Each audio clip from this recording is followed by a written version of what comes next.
Cataract classic రెటినాలకు world class treatment ఇప్పుడు మన బీరంగూడలో అమెరికన్ లేజర్ ఐ హాస్పిటల్స్.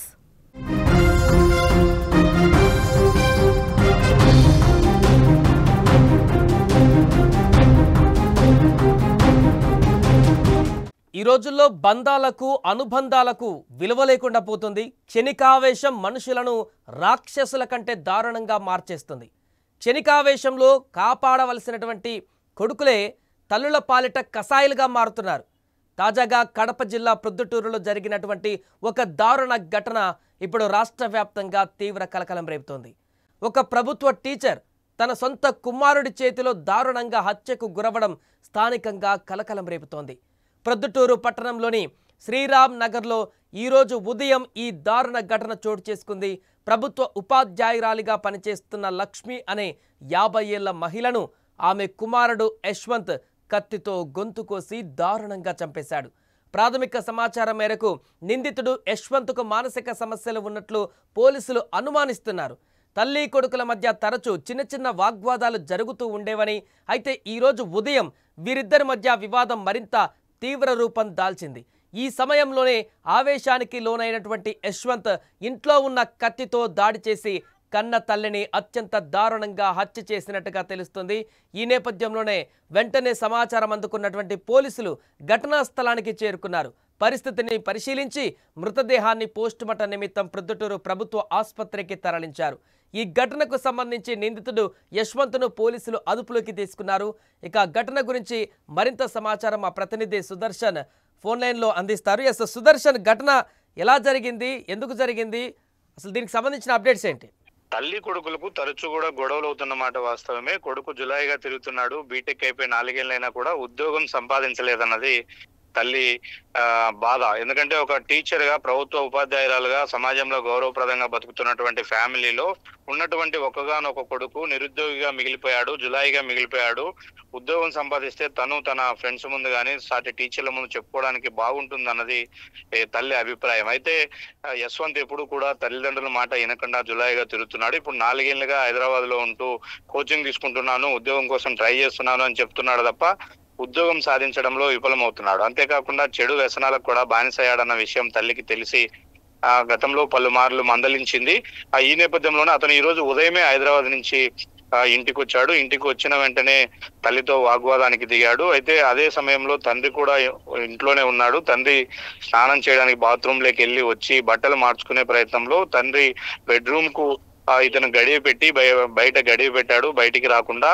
ఆ సమయంలో వంట రూమ్ లో ఉన్నటువంటి తల్లిని అక్కడికి వెళ్ళి గొంతుతో కత్తి కోసి బాడీని వరండాలోకి లాక్కొచ్చి తర్వాత బెడ్రూమ్ డోర్ తీసి తండ్రికి చెప్పాడు, నీ భార్యను చంపేశాను, పోలీసులు వస్తున్నారు పట్టుకెళ్ళడానికి అంటూ కూడా చెప్పిన పరిస్థితి. అంటే డ్రగ్స్ కూడా కొంత బానిస అయి ఉండవచ్చు ఇతను, ఎందుకంటే సిటీలో ఉంటున్నాడు, ఉద్యోగం లేదు, గవర్నమెంట్ టీచరు, ఈమె ఫ్యామిలీ పరంగా వెల్ సెటిల్డ్ కాబట్టి కొడుక్కి ఏ లోటు రాకుండా చూసుకున్నారు కాబట్టి అతను చెడు వ్యసనాలకు కూడా కొంత బానిస అయి ఉండొచ్చు అన్న కోణంలో కూడా పోలీసులు అనుమానిస్తున్నారు. హత్యకు గల పెద్ద కారణాలు అయితే ఇప్పటికీ ఏవి కనిపించలేదు. కేవలం క్షణికావేశంలో పదే తల్లి తనను దండిస్తుందన్న కోపంతోనే ఈ రోజు జరిగిన గొడవ కారణంగానే ఆ క్షణికావేశంలో గొంతు కోసి చంపేసినటువంటి సంఘటన. ఇది దారుణమైన సంఘటన. ఒక్కసారిగా ప్రొద్దుటూరు శ్రీరామ్ నగర్ కాలనీ అంతా కూడా ఉలిక్కి పడింది. ఇంత పట్టపగులే ఇంట్లోనే తల్లిని చంపి వరండాలోకి లాక్కొచ్చాడు. ఆ బ్లడ్ అంతా కూడా ఆ తాపల నుంచి నేరుగా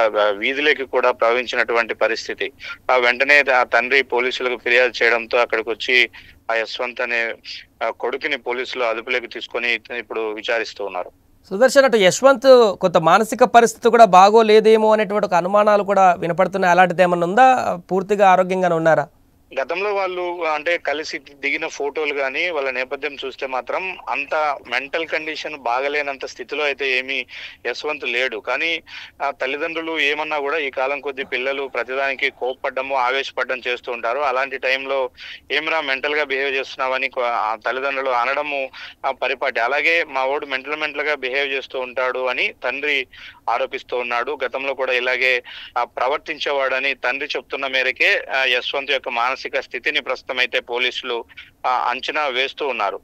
కానీ అతను స్టేబుల్ గానే ఉన్నాడు. ఇంటికి వచ్చాడు హైదరాబాద్ నుంచి. ఈ రోజు ఉదయం కొద్దిసేపు మాట్లాడాడు. తీరా తండ్రి ఎక్కడ అడ్డం వస్తాడు అని చెప్పి, అంటే ఒక రకంగా ఈసారి తల్లితో తాడోపేడో తేల్చుకోవాలి, రోజు ఈ గొడవలు వద్దన్న ఉద్దేశంతోనే అతను వచ్చినట్టుగా కూడా మనం భావించాల్సి ఉంటుంది. తండ్రిని తీరా బెడ్రూమ్ లో లాక్ చేసి ప్లాన్ ప్రకారమే ఆమెతో గొడవకు దిగి చేశాడు. కాకపోతే ఈమె ఫిజికల్ హ్యాండిక్యాప్డ్, అందువల్ల ఇంట్లోనే జరుగుతున్నప్పటికీ కొడుకును ప్రతిఘటించే ప్రయత్నం చేయలేకపోయింది, ఎదుర్కోలేకపోయింది. ఉన్న పలంగా ఒకసారి వెనక వైపు నుంచి వచ్చి గొంతుతో కత్తితో గొంతు కోయడంతోనే ఈ సంఘటన జరిగింది. మానసిక స్థితి అని కాదు కానీ నిరుద్యోగం ఒకటి, అంటే ఉద్యోగం రాలేదు, లైఫ్ లో నేను సక్సెస్ అవ్వలేదు, పదే పదే తల్లిదండ్రులు తనను చేతగాని వాడిగా నిందిస్తూ ఉన్నారు అన్న కోణంలోనే తను తల్లి పైన కోపం పెంచుకున్నాడు. ఆ కోపం ఇంతటి దారుణానికి దారితీసిందని చెప్పవచ్చు. Right, thank you Sudarshan. So మొత్తానికి అదే ఒక ప్రభుత్వ ఉపాధ్యాయురాలకే ఇలాంటి పరిస్థితి ఏర్పడింది. కన్న కొడుకు తనలాగా తనకంటే ఇంకా మంచి పొజిషన్కి వెళ్తాడు, నాకంటే పెద్ద హోదాలో ఉంటాడు, సమాజంలో నాకంటే మంచి హోదాలో ఉంటాడని చెప్పేసి కలలు కన్నటువంటి ఆ తల్లిదండ్రులకు ఈరోజు ఇలాంటి దుర్భరమైనటువంటి పరిస్థితి ఎదురైంది.